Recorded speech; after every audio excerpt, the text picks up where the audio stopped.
নরেন্দ্র মোদী সরকার গঠনের পরপরই এনডিএ জোটের মধ্যে দেখা দিয়েছে নানা টানাপোড়েন। এর মধ্যে আগুনে নতুন করে ঘি ঢেলেছে রাষ্ট্রীয় স্বয়ংসেবক সংঘ।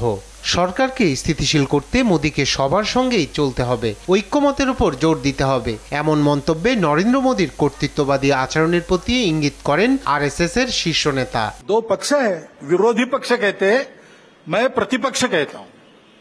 वो विरोधी नहीं है, उसको विरोधी मानना भी नहीं चाहिए। वो प्रतिपक्ष है, वो एक पहलू उजागर कर रहा है।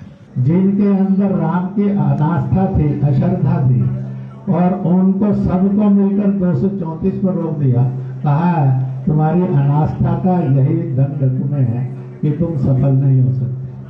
इसलिए जो राम की भक्ति करे तो निरहंकार करे, और जो राम का विरोध करे उसका अकल्याण अपने आप है, प्रभु नहीं बिगाड़। আরএসএস প্রধানের এই মন্তব্য প্রধানমন্ত্রী নরেন্দ্র মোদীর প্রতি গুরুত্বপূর্ণ বার্তা বলে মনে করছেন বিশ্লেষকরা। তবে বিরোধীদের সুরে আরএসএস প্রধান মোহন ভাগবত মুখ খোলায় প্রবল অস্বস্তিতে পড়েছে বিজেপি। প্রকাশ্যে এ নিয়ে মন্তব্য না করলেও পদ্ম শিবিরে ঘরোয়াভাবে বলা হচ্ছে ভুল কিছু বলেননি ভাগবত। বিশ্লেষকরা বলছেন এতদিন বিজেপি শক্তিশালী থাকায় সেভাবে মুখ খোলেননি আরএসএস এর নেতারা। এবারে ভোটের পর স্পষ্ট যে বিজেপির সেই সংখ্যার জোর আর নেই, তারা শরিক নির্ভর, যে কারণে প্রকাশ্যে মুখ খুলতে শুরু করেছেন শীর্ষ সংঘ নেতৃত্ব।